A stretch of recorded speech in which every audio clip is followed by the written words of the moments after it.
الحمد لله رب العالمين والصلاة والسلام على سيد الأنبياء والمرسلين نبينا محمد وعلى آله وأصحابه أجمعين، أما بعد. عن عائشة رضي الله تعالى عنها قالت: كان رسول الله صلى الله عليه وسلم يصوم حتى نقول لا يفطر، ويفطر حتى نقول لا يصوم، فما رأيت رسول الله صلى الله عليه وسلم استكمل صيام شهر إلا رمضان، وما رأيته أكثر صياما منه في شعبان، رواہ البخاری و مسلم۔ بھائیو دوستو، نبی محترم صلی اللہ علیہ وسلم کی پوری زندگی اور آپ کی حیات طیبہ ہمارے لیے مکمل طور پر اسوہ اور نمونہ ہے۔ اسی میں دنیاوی زندگی کا بھی اور اخروی زندگی کی بھی کامیابی اور کامرانی کا انحصار ہے۔ ایک انسان نبی مکرم صلی اللہ علیہ وسلم کی زندگی کو اگر اپنی زندگی میں نافذ کر لے تو یقین جانے ایسا شخص کامیاب ہے۔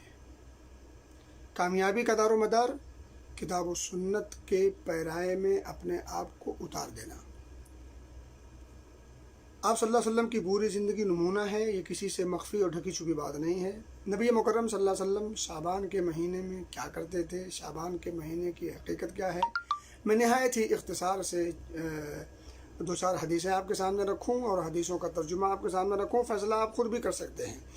یہ جو حدیث میں نے آپ کے سامنے پڑھی ہے صحیح بخاری، صحیح مسلم اور دیگر کتب حدیث میں موجود ہے۔ اما عائشہ صدیقہ رضی اللہ تعالیٰ عنہا فرماتی ہیں کہ نبی اکرم صلی اللہ علیہ وسلم جب روزہ رکھنا شروع کر دیتے تو ہم کہتے کہ اب لگتا ہے آپ چھوڑیں گے ہی نہیں، اور جب چھوڑنا شروع کر دیتے تو ہم لوگ کہتے کہ لگتا ہے اب آپ رکھیں گے ہی نہیں۔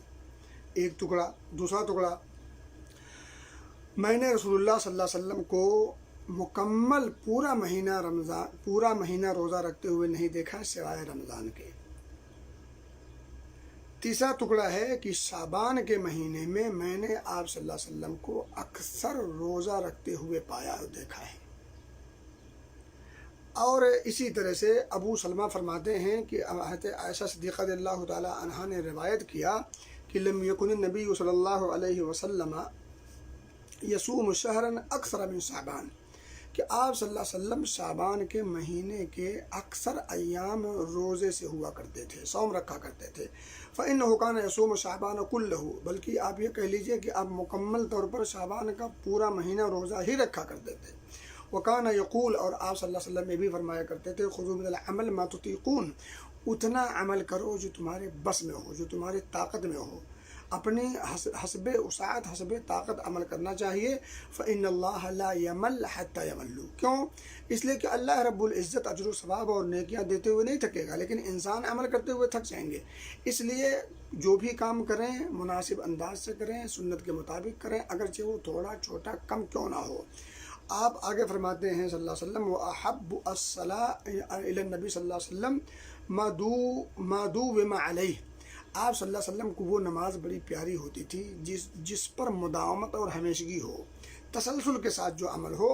خصوصاً نماز کی یہاں گفتگو ہو رہی ہے، وہ نماز آپ کو بہت بھاتی جس پر مداومت ہو، ہمیشگی ہو۔ وَإِن قَلَّتْ، اگرچہ وہ تھوڑی کیوں نہ ہو، آپ 2-4 رکعت پڑھنے کی عادت ڈال لیں، نوافل کا، یعنی نوافل کی بات ہو رہی ہے۔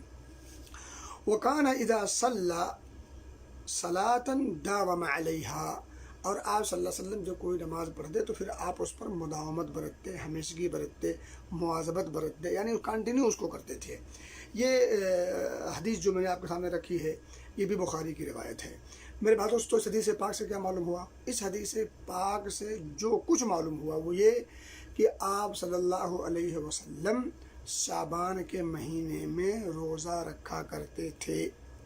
کتنا رکھتے تھے اس کو اگر آخری اسٹیج پہ کہا جائے تو یہ کہا جا سکتا ہے کہ پورا مہینہ شعبان کا روزہ رکھا کرتے تھے۔ اس سے ذرا تھوڑا سا اگر نیچے آئے تو یہ کہہ سکتے ہیں کہ اکثر ایام آپ روزہ رکھا کرتے تھے، اور اگر تھوڑا پیچھے آ جائیں تو یہ بھی کہہ سکتے ہیں کہ آپ کچھ ایام رکھتے تھے، کچھ ایام چھوڑ دیتے تھے، یعنی من جملہ گفتگو بھی کہہ سکتے ہیں۔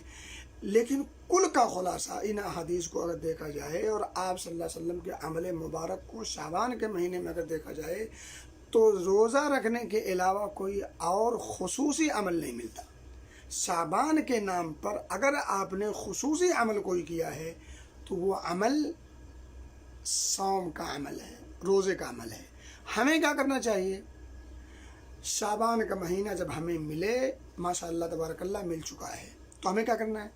نبی کی سنت کو سامنے رکھتے ہوئے ہمیں بھی روزہ ہی رکھنا چاہیے، کثرت سے رکھنا چاہیے، کثرت سے اس کا اہتمام کرنا چاہیے۔ اس حدیث پاک سے اتنا ہی معلوم ہوتا ہے۔ اللہ سے دعا ہے کہ اللہ ہمیں نبی اکرم صلی اللہ علیہ وسلم کی سنت کو سامنے رکھنے کی توفیق دے اور اس پر کما حقہ عمل کی بھی توفیق دے، آمین۔